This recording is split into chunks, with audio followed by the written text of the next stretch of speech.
বন্ধুরা, আপনারা কেমন আছেন? আশা করি ভালো আছেন। আমরাও আমাদের বাড়িতে বেশ ভালো রয়েছি। আর সোমাশান্তি ব্লগের তরফ থেকে আপনাদেরকে অনেক অনেক শুভেচ্ছা নতুন বছরের। Happy new year. আপনারা যারা বড় রয়েছেন তাদেরকে আমার প্রণাম, ছোটদেরকে আমার ভালোবাসা, আমার সমবয়সীদেরকে অনেক অনেক এগিয়ে যাওয়ার শুভকামনা। তো বন্ধুরা, আপনারা কেমনভাবে কাটাচ্ছেন পয়লা জানুয়ারিটা সেটা কিন্তু জানাতে কমেন্টে ভুলবেন না। আর আজকে আমি কিভাবে পয়লা জানুয়ারিটা কাটাচ্ছি সেটাও আপনাদেরকে আমি জানাবো। তো চলুন বন্ধুরা, আজকের ব্লগটি আমি এখান থেকে শুরু করছি। আর আপনাদেরকে অনেক অনেক স্বাগত সোমাশান্তি ব্লগে। তো চলুন ব্লগটি শুরু করা যাক। দেখছেন কত চুল পড়ছে? এভাবে মনে হচ্ছে টাকলা হয়ে যাব। আগে আমার চুল প্রচুর মোটা ছিল, অনেকে এটা বলতে শুনবেন। তো সত্যি আমার চুলটাও কিন্তু বেশ মোটা ছিল, কিন্তু এখন জানি না কেন এত চুল উঠছে। ঝটপট করে যে রেডি হয়ে পরে মায়ের বাড়ি যাব সেটা যেতে পারছি না, এত চুলে জ্বর ধরে আছে। মায়ের বাড়ি যদি তাড়াতাড়ি না যাই মা বকা দেবে, বলবে এত সামনে বাড়ি তাও তোর এত লেট। তো যাই হোক, চুলটা বেঁধে নি।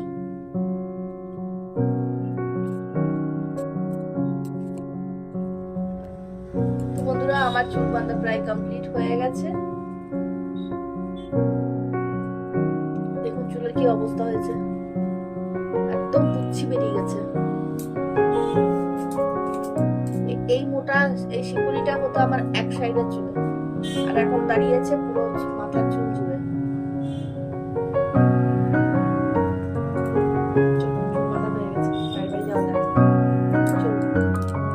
কিছু রেখেছি চাই না রেখেছি, 1 বছর ধরে চুলগুলো ভরে রেখেছি, যতগুলো চুল আমার উঠেছে।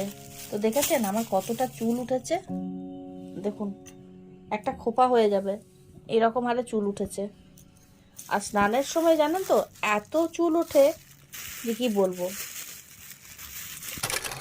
মায়ের বাড়ি চলে এসেছি, দাঁড়ান দেখাই মা কি করছে।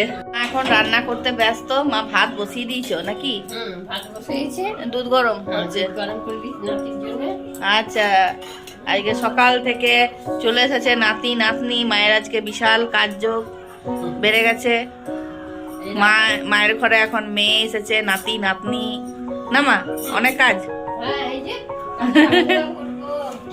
গাজর হালুয়া হবে, হালুয়া করবো। আজকে কি হচ্ছে?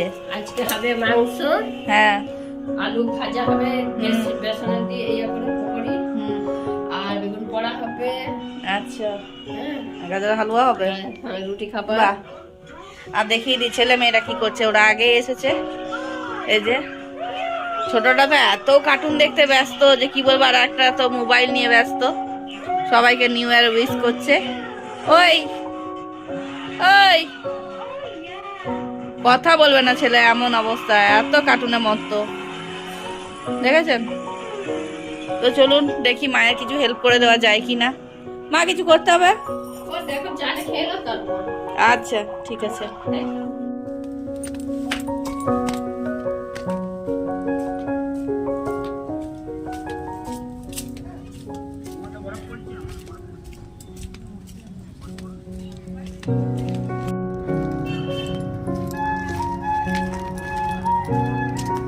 নিয়ে নিলাম স্যাও ভাজা আর বিস্কিট। চল এবার বাড়ি গিয়ে পরে খাওয়া হবে চা দিয়ে।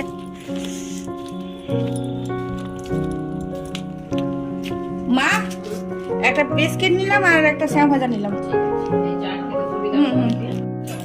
স্যাও ভাজা, মুড়ি, চা নিয়ে বসে পড়েছি। বিস্কিট এখন কাটা হচ্ছে। মেয়ে এখন স্যাও ভাজা, চা নিয়েছে।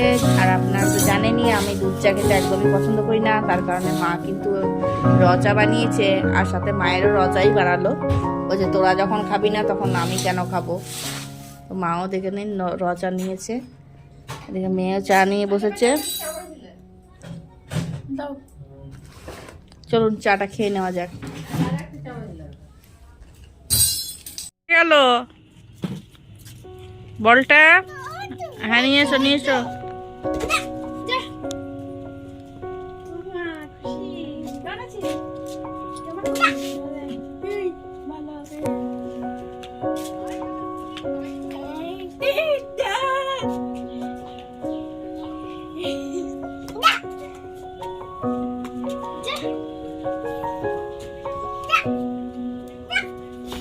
ও বাবা, একবার পড়েও লজ্জা নাই? লজ্জা নাই?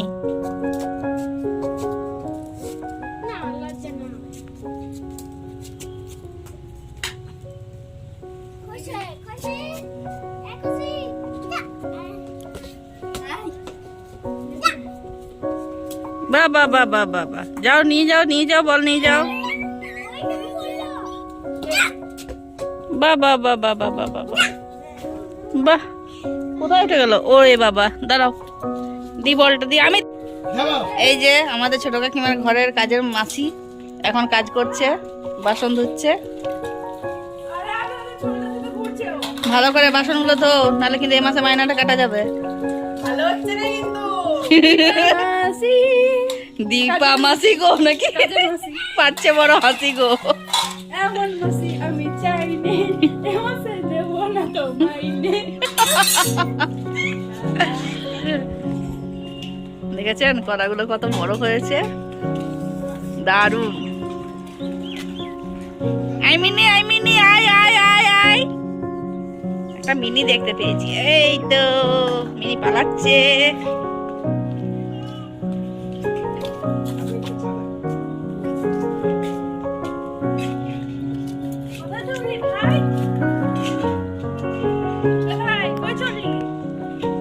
মনসা গাছটা কত বড় হয়েছে দেখ, কত ছোট ছিল। হ্যাঁ, পেয়ারা ধরেনি তো।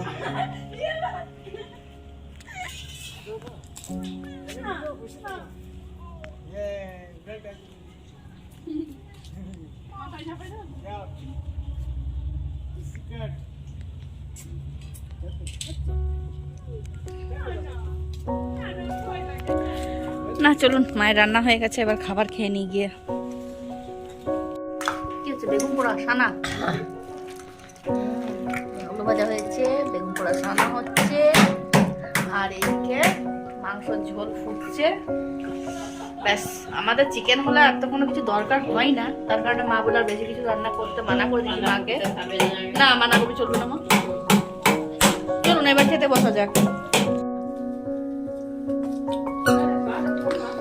কেন আপনি করছিস ভাই? এই খাবার সময় এত ঠান্ডা নিয়ে মাখছে। চল,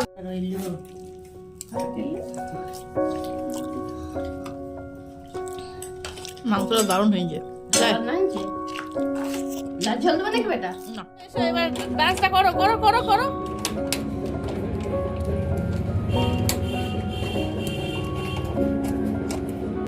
আজ 1 জানুয়ারি বলে হাজবেন্ডের একটু তাড়াতাড়ি ছুটি হয়ে গেছিল, তো আমরা ছাদে এলাম রোদ্রে বসার জন্য। শীতকালে রোদটা তো প্রচুর মিষ্টি, যার কারণে উপরে চলে এসেছি। আর ছেলে একদিকে বাজনার আওয়াজ শুনে নাচানাচি করছে, তো হাজবেন্ড দেখতে পেয়েছে সামনে কয়েকটা বোতল পড়েছিল, তো বললো এগুলোকে হ্যান্ডক্রাফটে কিছু বানানো যায় না? বললাম হ্যাঁ বানানো তো যায়, চেষ্টা করে দেখো কি বানানো যায়। তো এখন ও হ্যান্ডক্রাফটের কাজ নিয়ে বসে আছে। আর মেয়ে পেয়েছে যেগুলো ওর বাপির কাজের অবশিষ্ট অংশগুলো পড়ে রয়েছে, সেগুলো থেকে নখ বানাচ্ছে। দেখেছেন কিরকম সুন্দরভাবে নখ বানিয়েছে, দেখতে বেশ সুন্দর লাগছে না? একটু আঠা দিয়ে চিপকে দিলেই হয়ে যাবে নখ। যাই হোক, আমিও অবশ্য ছোটবেলায় এরকমই দুষ্টুমি করতাম। যখন বাবা মাছের বাজার থেকে ফিরতেন, তখন বাবার গায়ের মধ্যে না বড় মাছের আঁশ লেগে থাকতো, সেই আঁশগুলোকে উঠিয়ে নিয়ে নখের মধ্যে চেটানোর চেষ্টা করতাম। তো সেই জিনিসগুলো আজকে মনে পড়ে যাচ্ছে যে মেয়েও এরকম করছে। আর এই যে ব্যাংকটা দেখুন নাচ করছে এখনো পর্যন্ত। রাক্ষসী লাগছে। সোজা কর আঙুলগুলো। বাহ, এরকম জীবনে হয় তোর নখ? হবে বলে আমার মনে হয় না, যা মুখে হাত দিস। বাবারি, দেখুন পাগলের কাণ্ড দেখুন, দেখেছেন? ওই যে বললাম না নখ বানাচ্ছিল, সেগুলো নিয়ে এসে এখন নেল পেন্ট করেছে। দাঁড়ান দেখিয়ে দিই হাতটা, দুটো হাতের মধ্যে অন্তর দেখছেন? দেখে মনে হচ্ছে একদম রিয়েল নখ। বলুন, তোমার বাচ্চাগুলোকেও শুয়ে দিই, চলো না, একে শোয়াও তো বাবা, তোমার চিচিকে শোয়াও। এই চিচি, চল শো শো, চিচি শো। আরেকটাকে শুয়ে দিয়ে, আরেকটাকে পাশে শুয়ে দিয়ে শোয়াও। বাবা দুষ্টুমি করে না এরকম। থাক। এবার তুমি শুয়ে দাও তো বাবা। বাবা বউ এসে গেছে, আম্মা এসে গেছে। চলো চলো চলো চলো চলো, শুয়ে পড়ো শুয়ে পড়ো, চলো চলো। হ্যাঁ ওখানে শোবে তুমি। এই যে তোমার পুতুলগুলো শুয়েছে, এবার এখানে তুমি শোবে। হ্যাঁ এইখানে তুমি শোবে। হ্যাঁ আম্মার কাছে শুবে, নাহলে আম্মা চলে আসবে। হ্যাঁ চলো শুয়ে পড়বে, চলো বাবা চলো চলো। হ্যাঁ অনেক বুঝেছি, অনেক শুনেছি, চলো এবার শুয়ে পড়ো, এবার শুয়ে পড়ো। হ্যাঁ শোবে না, আমি নিচে ভোগর কাছে নামি। দেখেছেন ছেলে কত দুষ্টুমি শুরু করেছে। এরকম প্রত্যেকটা দিন, আজকে বলে না, প্রত্যেকটা দিন এরকম ভাবে দুষ্টুমি করে। তো বন্ধুরা দেখতেই পাচ্ছেন আমার ছেলে কি রকম ভাবে দুষ্টুমি করতে থাকে। সারাক্ষণ ধরে শুধু বদমাইশি বদমাইশি বুদ্ধি। সারা রাত বলবে আমাকে কার্টুন লাগিয়ে দাও, আমি কার্টুন দিকে বসে থাকবো। এখন প্রায় 11টা বাজতে যাচ্ছে আর এখনো ঘুমোবার নাম চিন্তা নেই। ওর পুতুলগুলোকে সারি সারি দিয়ে শোয়াতে হয়, তারপরে ওকে শোয়ালে তবে একটু ঘুমোয়। তো আজকে পুতুলগুলো দিলেও ও শুতে চাইছে না। তো যাই হোক, ওকে কোনো রকমে ঘুম তো বাড়াতে হবে। আজকের মতো ব্লগটা আমি এখানেই শেষ করছি। দেখা হবে পরবর্তী আরেকটা নতুন ব্লগের সাথে। আপনারা ভালো থাকবেন, সুস্থ থাকবেন।